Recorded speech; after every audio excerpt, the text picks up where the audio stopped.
এটা আরো সুন্দর করার জন্য আল্লাহ যা করে সব ভালোর জন্যই করে। অনেক কষ্ট ভাই, রান্না বান্না কাজ এত কষ্ট সেদিন বারবিকিউ না করলে বুঝতে পারতাম না।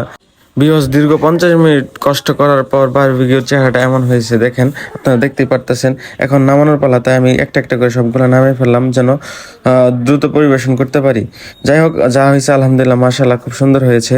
এখন পরিবেশন করার পালা। ছোট ভাই মিরাজকে দিয়েছিলাম একটু শসা কাটতে, সে বাকিটা ইতিহাস করে ফেলছে। যে তাকে বলছিলাম একটু কুচি কুচি করে কাটতে, যেটা আমার ভালো লাগে, সে পিস সালাতে সিস্টেম করে ফেলছে। পরে আমি বাদ বাকিটা কেটে আরো কুচি কুচি করে ফেললাম যেন আমার খাইতে সুবিধা হয়। পরে পরবর্তীতে আমি সুন্দর করে কুচি কুচি করে কাটে সবগুলো পিস পিস করে সুন্দরভাবে পরিবেশন করার চেষ্টা করতেছিলাম। যাই হোক, আপনারা দেখতেই পারতেছেন। অবশেষে একটু আমি দইয়ের সাথে শসার কম্বিনেশন করলাম, যেটা আমার খুব ভালো লাগে।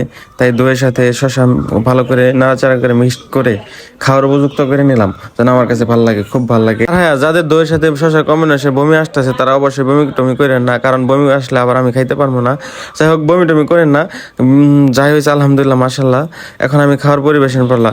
থ্যাংক ইউ গাইস, এই আমার ভিডিওটা এতক্ষণ উপভোগ করার জন্য সবাইকে অসংখ্য অসংখ্য অসংখ্য ধন্যবাদ। ধন্যবাদ সবাইকে। আসসালামু আলাইকুম।